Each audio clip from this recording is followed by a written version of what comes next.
इस वक्त हम जिस रोड पर मौजूद हैं ये संसद मार्ग है, पिछला हिस्सा है जयसिंह रोड और इसके आगे संसद मार्ग है। यहीं पर 22 तारीख को रात लगभग 8 बजे के आसपास इस पूरे रूट पर पुलिस कर्मियों के ऊपर हमला किया गया।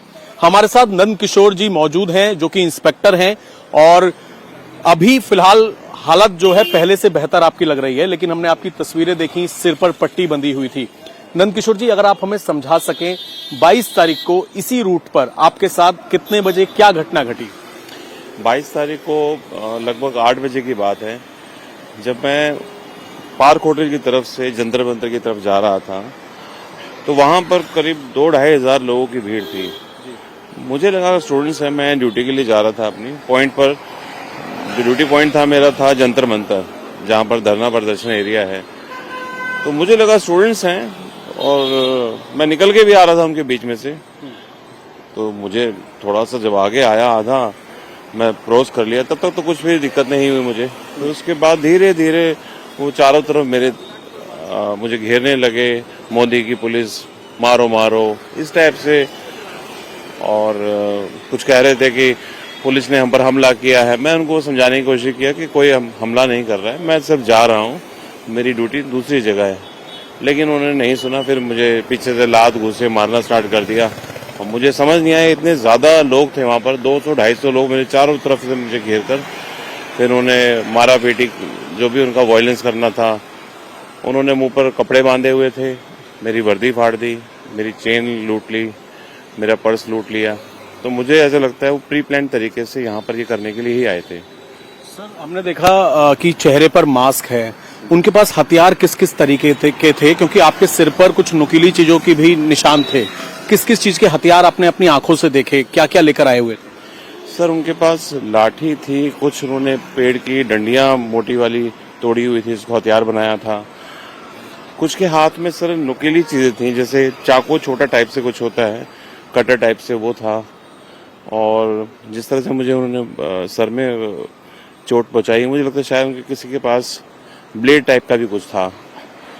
कुछ लोगों के पास पत्थर थे, बेल्ट वगैरह थी, मतलब जो भी उनके हाथ में जो भी मिला उनको आसपास से कुछ छोटा मोटा चीज वो उठा के उन्होंने उससे मारना ही था, बस ये सोच के आए थे वो, कैसे भी करके यहाँ पर मारना है, वायलेंस क्रिएट करना है। सर, चाकुओं से हमला आपको क्या लगा? स्टूडेंट प्रोटेस्ट कर रहे थे, खाकी वर्दी को देख के पुलिस वालों को टारगेट क्यों किया जा रहा था? और आपके भी सिर के ऊपर लगे हैं चाकू वगैरह? हाँ सर, मुझे काफी बार 5-6 जगह बार हैं, स्टिचेस भी हैं। तो ये सर स्टूडेंट्स नहीं है, स्टूडेंट्स वायलेंस नहीं करेगा सर। चोट देखिए, अभी भी हाथ पर चोट लगी हुई है। स्टूडेंट्स सर वायलेंस नहीं करेगा, यहाँ पर भी है सर जी, पैरों में भी है, कमर में भी है, गुम चोटें भी हैं बहुत ज्यादा। स्टूडेंट्स वायलेंस नहीं करेगा सर। स्टूडेंट्स वहाँ प्रोटेस्ट करने के लिए आया है तो वो अपनी बात रखेगा, कुछ ज्ञापन देगा, कुछ बात बैठ जाएगा बताने के लिए। वो मारपीट या कुछ इस तरह से तो नहीं करेगा सर। वो भी रात होते ही पुलिस की वर्दी को देख के, मुंह पे कपड़ा बांध के। सर, ये तो वो लोग हैं जो वायलेंस करने के लिए वहां आए थे, उपद्रव मचाने के लिए, और देश की राजधानी में कुछ इस तरह से उपद्रव करके अफरा तफरी का माहौल बनाने के लिए। सर, वो नारे और अभद्र भाषा किस तरह की इस्तेमाल कर रहे थे? गालियां दे रहे थे सर, आपने वीडियो में देखा होगा, माँ बहन की गालियां दे रहे थे, मारो इसको मारो, बहन की गाली, माँ की गाली, वो इस तरह से क्रिएट कर रहे थे रुका, जिससे कि और लोग भी वहां पर इकट्ठे होकर वो मॉब का पार्ट बन जाएं। और फिर जो बोले तो कोई कहेंगे भाई मॉब था, मॉब ने मार दिया, मॉब का कोई फेस नहीं होता। आपने अपनी जान कैसे बचाई वो भी हम आपको बताएंगे, लेकिन एक बार मैं आपको पीछे पूरी रोड दिखा दूं, मेरे कैमरामैन चंद्रभान दिखाएंगे। ये रोड जो है पीछे, ये टॉलस्टॉय मार्ग का आगे कट है, साथ ही संसद मार्ग है और जयसिंह रोड है, ये पुलिस हेडक्वार्टर के पिछला हिस्सा, जहां पर जैसे ही शाम होती थी 22 तारीख को, 23 तारीख को मॉब इकट्ठा होती थी। कई एसीपीज के ऊपर हमले किए गए, कई इंस्पेक्टर, हेड कांस्टेबल्स के ऊपर हमले किए गए और इन लोगों ने बड़ी मुश्किल से अपनी जान बचाई।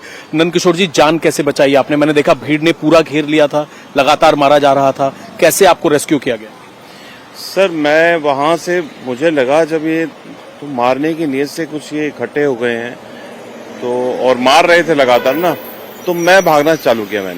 मैं भागा वहां से, फिर मुझे वहां से उन्होंने लात मार के फिर गिरा दिया, फिर चारों तरफ से मुझे घेर लिया, फिर मैं धीरे धीरे रेंगता हुआ फिर थोड़ा दौड़ा, फिर भीड़ में ही कोई एक दो लड़के थे, शायद वो अच्छे घर से होंगे या तो ना, तो वो कह रहे थे कि भागो भागो, भागिए भागिए भागिए। तो मुझे सिर्फ इनकी आवाज सुनाई दी और उसके अलावा कुछ नहीं, और मैं सिर्फ उसी से मोटिवेशन लेके कि मुझे यही था कि यहाँ से भागना ही ठीक है। उनसे बात करके या कुछ कह के कोई फायदा नहीं था, क्योंकि मेरा इतनी ब्लीडिंग हो रही थी, मुझे होश भी नहीं आ रहा था कि क्या हो रहा है मेरे साथ। तो अपनी टीम से कब मिले, फिर आपको अस्पताल भर्ती कराया, कितने टाइम रहे अस्पताल? सर टीम जो थी वो थोड़ी दूरी पर थी और इतनी ज्यादा भीड़ यहाँ थी, वो उससे सामना करके वहां आके मुझे बचा नहीं सकते, तो मुझे ही वहां जाना पड़ता। तो मैं जब उनके करीब वहां पहुंचा बैरिकेड तक, वो था करीब 50 मीटर दूर था, मैं बैरिकेड तक जब वो पहुंचा तो उन्होंने मुझे वहां से संभाल के बैरिकेड के अंदर लेके वहां पर गाड़ी मंगवाई थी, जिसमें विवेक सर भी थे और एक एसीपी सर और थे। उन्हीं की गाड़ी जी के भी चोट लगी थी? हाँ सर, वो पीछे उनके साथ इंसिडेंट हो गया था, तो वो वहां से आ रहे थे रेस्क्यू करते हुए उनकी गाड़ी, और मुझे जब यहाँ पर मुझे मिले तो मुझे भी उस गाड़ी में बिठाकर RML हॉस्पिटल मुझे पहुंचाया गया। RML हॉस्पिटल में फिर मैं 3 बजे रात तक सर मैं वहाँ था। उसके बाद उन्होंने मुझे ट्रॉमा सेंटर के लिए शिफ्ट करने के लिए कहा कि सर वहाँ पर आपको शिफ्ट करने, तो मैंने उनसे रिक्वेस्ट किया कि मैं सर घर जाकर, मुझे दवाई दे दीजिए, मैं घर जाकर थोड़ा अपना इलाज कराता हूँ, और अगर ज़्यादा दिक्कत होएगी, कुछ वॉमिटिंग होगी, ब्लीडिंग होगी, तो मैं सर आपसे दोबारा संपर्क करूंगा। अभी कैसी तबीयत है? अभी सर ठीक है, लेकिन इंटरनल इंजरीज हैं बहुत ज़्यादा सर। एक आखिरी सवाल सर, क्योंकि हमने देखा आज कई पुलिस कर्मियों के परिवार सामने आए, उन्होंने अपना दुख बताया, सुप्रीम कोर्ट का रुख भी किया कई परिवारों ने। परिवार में कौन कौन है सर आप? सर मेरी वाइफ हैं, 2 बच्चे हैं, मदर हैं। जब आप उस हालत में पहुंचे, उन्होंने आपको देखा, क्या रिएक्शन थे उनके? हालांकि मैं समझ रहा हूं, क्योंकि हम सब इंसान हैं, फील्ड में पत्थर भी खाते हैं सब, लेकिन उस वक्त परिवार ने कैसे सपोर्ट किया और अपने आप को परिवार ने कैसे संभाला? सर मेरे बच्चे जो थे वो रोने लगे थे, मेरी वाइफ तो बिल्कुल, मैं उनको बताना नहीं चाह रहा था रात में, तो लेकिन हमारे ऑफिस से वहाँ पे खबर दी गई, क्योंकि हालत सीरियस थी, कुछ भी हो सकता था मुझे, तो बताने के लिए कि सपोर्ट के लिए। तो मेरी वाइफ रोने लगी, बच्चे रोने, वो रात भर नहीं सोई जब तक मैं घर नहीं गया। मैं इसलिए हॉस्पिटल नहीं गया था, मैं घर जाऊंगा तो उनको लगेगा मैं ठीक हूँ, मैं घर जाकर अपना इलाज करा लूंगा, हेल्प मिल जाएगी मुझे। अगर मैं हॉस्पिटल चले आता एम्स ट्रॉमा सेंटर में, जहाँ मुझे शिफ्ट करने के लिए कह रहे थे, तो मुझे लगा शायद वो टूट जाते, और 1-2 दिन अगर मुझे वहाँ रहना पड़ता तो फिर घर में थोड़ा सा प्रॉब्लम्स आ जाती। जो वो आप पे हमला कर रहे थे, तो परिवार ने कुछ, अब पूछ रहे होंगे परिवार की, क्यों आखिरकार पुलिस वाले को मार रहे हैं? क्या उनकी भी कुछ मांगे होंगी ना? मतलब आप ठीक है पुलिस में नौकरी कर रहे हैं, लेकिन एक आप उनके पति हैं, बच्चों के पिता हैं, वो क्या चाहते हैं आगे? क्या हो इस तरह की हमारी देश में चीजें, ताकि पुलिस वालों पर हमले ना हो? सर मेरी वाइफ और मेरे बच्चे तो ये कह रहे हैं आप ये नौकरी छोड़ दो, क्योंकि ऐसी नौकरी जहाँ पर आप अपनी सुरक्षा नहीं कर सकते हो, तो आप क्या आप इसमें आगे कर सकते हो? कुछ भी नहीं कर सकते हम ना। और इस तरह की कोई भी असामाजिक तत्व इकट्ठे होकर पुलिस पर इस तरह से हमला कर देंगे और हम उसकी FIR या उनके खिलाफ कुछ कार्रवाई भी ना कर पाए, उनको ढूंढ भी ना पाए, उनके खिलाफ जो क्रिमिनल एक्शन होना चाहिए वो भी ना करा पाए, तो फिर सर कोई फायदा नहीं है। तो वो तो घर वाले तो यही कह रहे हैं कि भाई आप या तो नौकरी छोड़ दो, इस तरह की दूसरी कोई नौकरी कर लो, जहाँ पर आप टाइम से घर तो आ जाओ, हमें पता हो कि आप ठीक ठाक आ जाओगे घर।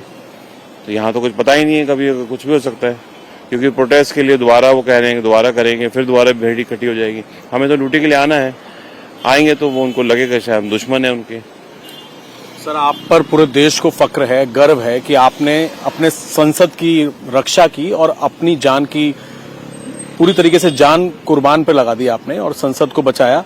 और हमें फक्र है अपने ऐसे पुलिसकर्मियों पर। इंस्पेक्टर नंद किशोर जी हैं और इसी रास्ते पर जब ये अपनी ड्यूटी कर रहे थे, मॉब संसद की तरफ जाने की कोशिश कर रही थी, तो इन्होंने मॉब को आगे नहीं आने दिया, लेकिन उसी भीड़ ने इनके ऊपर जानलेवा हमला किया। और आज इनका परिवार भी यही मांग कर रहा है कि कम से कम पुलिस कर्मियों के ऊपर इस तरीके के हमले ना किए जाएं।